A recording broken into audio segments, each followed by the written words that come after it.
ఓం శ్రీ సాయినాథాయన్ హురో సుస్తాం. కోపంగా గోపాలరావు గుండు హనునతుడు police circle ఇన్స్పెక్టర్గా నుండెను. అతడు బాబాకు గొప్ప భక్తుడు. అతనికి 3 భార్యలు ఉన్నప్పటికీ సంతానము కలగలేదు. శ్రీ సాయి ఆశీర్వాదముచే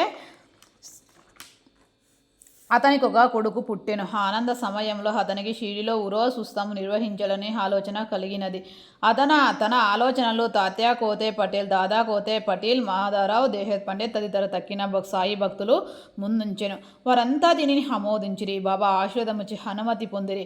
ఇది 1897లో జరిగిన ఉరోస్ ఉత్సవం జరుపుకోవడానికి జిల్లా కలెక్టర్కు అనుమతికై దరఖాస్తులు పెట్టిరి. గ్రామ కులకర్ణి కారణము దానిపై నేదో వ్యతిరేకముగా చెప్పినందున అనుమతి రాలేదు. కానీ బాబా ఆస్వాదించి ఉండుటచే మరలా ప్రయత్నించగా వెంటనే అనుమతి వచ్చెను. బాబా సలహా అనుసరించి ఉరోస్ ఉత్సవం శ్రీరామనవమి నాడు చేయుటకు నిశ్చయించిరి.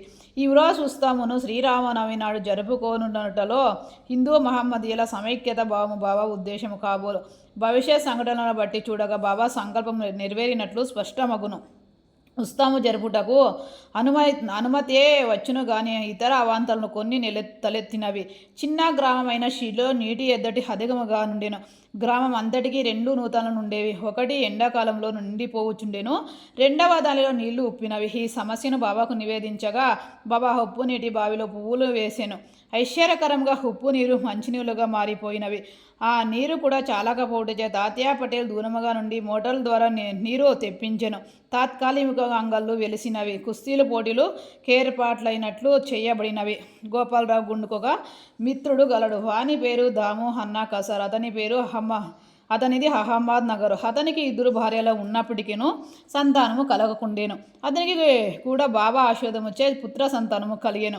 ఉత్సవం కొరకు ఒక జెండా తయారు చేయించవలెనని గోపాలరావు అతనికి పురమాయించెను. అటులనే నానాసాహెబ్ నిమోకర్ను ఒక నగీష్ జెండా తెమ్మని కోరెను. ఈ 2 జెండాలను ఉత్సవంలో తీసుకొని పోయి మసీదు 2 మూలలందు నిలబెట్టిరి. ఈ పద్ధతిని ఇప్పటికీ అవలంబించుచున్నారు.